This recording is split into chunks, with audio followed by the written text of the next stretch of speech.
Breaking news. Russia అధ్యక్షుడు Putin పైన దాడి చేసేందుకు ప్రయత్నించింది ఉక్రెయిన్ అంటూ కూడా ఒక న్యూస్ వెలుగులోకి రావడం జరిగింది.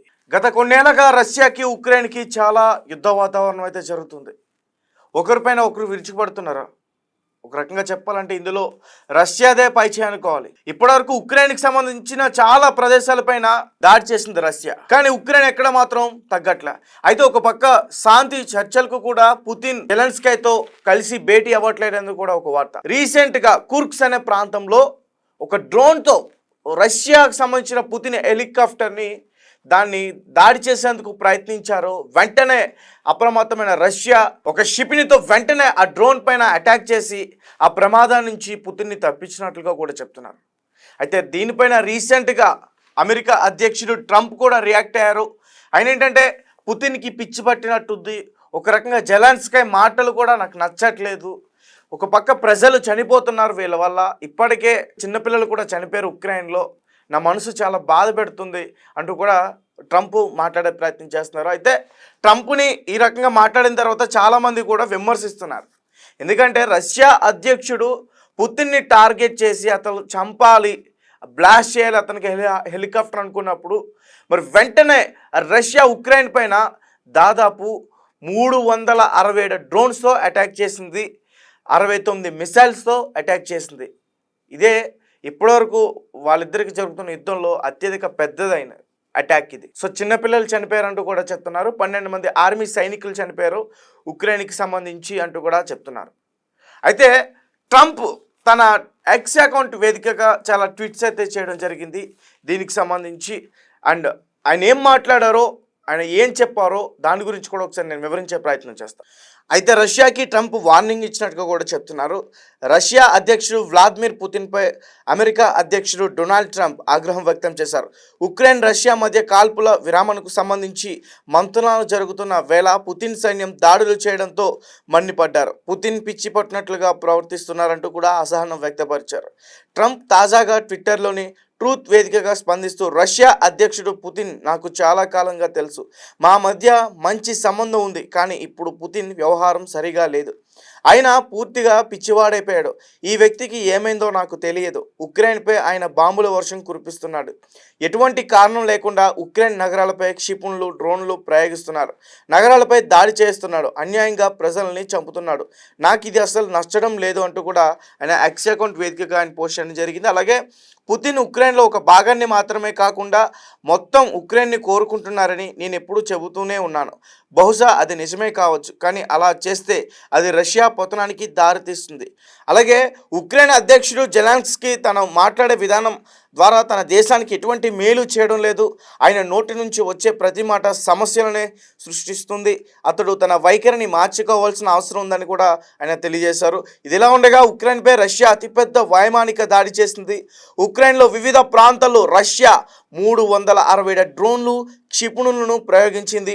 ఉక్రేనియన్ వైమానిక దళం ప్రకారం వారు 45 క్షిపణులను కూల్చివేసి 266 డ్రోన్లను ధ్వంసం చేశారు.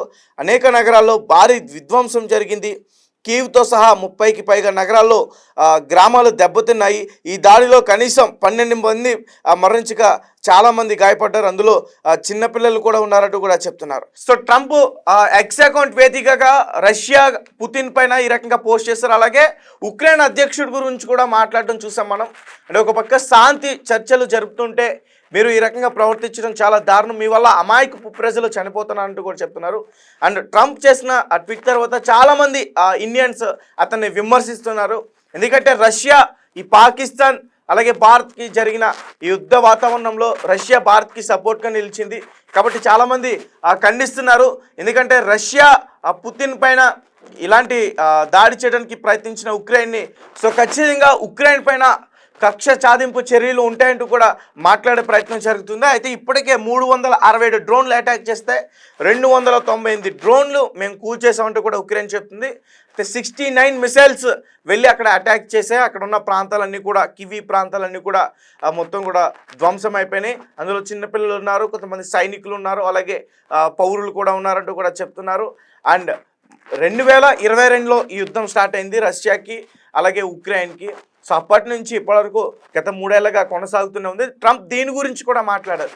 ఒకవేళ 3 ఏళ్ల క్రితం నేనే కనుక అమెరికా అధ్యక్షుడిగా ఉంటే అసలు యుద్ధం వచ్చి ఉండేదే కాదు, ఇంతమంది ప్రజలు చనిపోయి ఉండేవారే కాదంటూ కూడా ట్రంప్ మాట్లాడే ప్రయత్నం చేశారు. అయితే ఇప్పటికీ ఆగట్లేదు. సో రీసెంట్గా శాంతి చర్చలు జరపడానికి కూడా ఉక్రెయిన్ ముందుకు వచ్చిన పుతిన్ ముందుకు రావట్లేదు, భేటీ కావట్లేదు సమావేశాలు అంటూ కూడా చెప్తున్నారు. అయితే ఉక్రెయిన్ జెలెన్స్కీ ప్రెసిడెంట్, ఆయన వయసు వచ్చేసి 47 సంవత్సరాలు. So servant of the people అనే ఒక పార్టీని అక్కడ రన్ చేస్తున్నారు.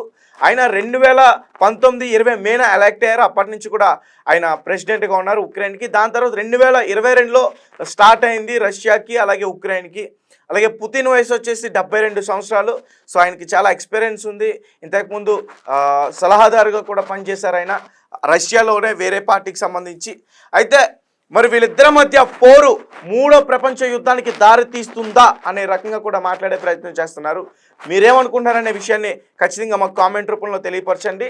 అయితే ట్రంప్ శాంతి చర్చలు జరపడానికి ముందు రావచ్చు కానీ ఎక్స్ అకౌంట్ వేదికగా, ఒక సోషల్ మీడియా వేదికగా అందరూ చూస్తారు కాబట్టి అతన్ని పిచ్చోడు అనే మాట అనుకున్న ఉంటే కొంచెం బాగుంటుంది అని అయితే మాత్రం నాకు అనిపించింది. సో దానివల్ల చాలామంది ట్రంప్ని విమర్శిస్తున్నారు. అండ్ చాలామంది ఏం చెప్తున్నారంటే అమెరికా యొక్క గౌరవం తగ్గిపోతుంది, భారత్ది మరింత పెరుగుతుంది, రష్యాది ఇంకా మరింత పెరుగుతుంది. అందుకే ట్రంప్ ఈ రకమైన వ్యాఖ్యలు చేస్తున్నాడు. అందుకనే వీళ్ళకి శత్రు దేశాలైన ఆ దేశాలకి సపోర్ట్ చేస్తున్నాడు ట్రంప్ కావాలంటూ కూడా చాలామంది మాట్లాడే ప్రయత్నం చేస్తున్నారు. ఇది కూడా నిజమే అనిపిస్తుంది. ఏదైనా ప్రస్తుతానికైతే పుతిన్ సేఫ్లో ఉన్నారు. మరి రష్యా ఇంకా అటాక్స్ చేయబోతుంది, మొత్తం పూర్తిగా ఉక్రెయిన్ని స్వాధీనం చేసుకునే ప్రయత్నం జరుగుతుందంటూ కూడా చెప్తున్నారు. ఒకవేళ అదే జరిగితే రష్యా పతనం జరుగుతుందంటూ కూడా ట్రంప్ చెప్తున్నారు. అసలు ఏం జరుగుతుందో అయితే మాత్రం ఖచ్చితంగా చూడాలి. మరిన్ని అప్డేట్స్ నేను అందించేందుకు కూడా ప్రయత్నిస్తాను. మీరేమనుకుంటున్నారనే విషయాన్ని మా కామెంట్ రూపంలో తెలియపరచండి.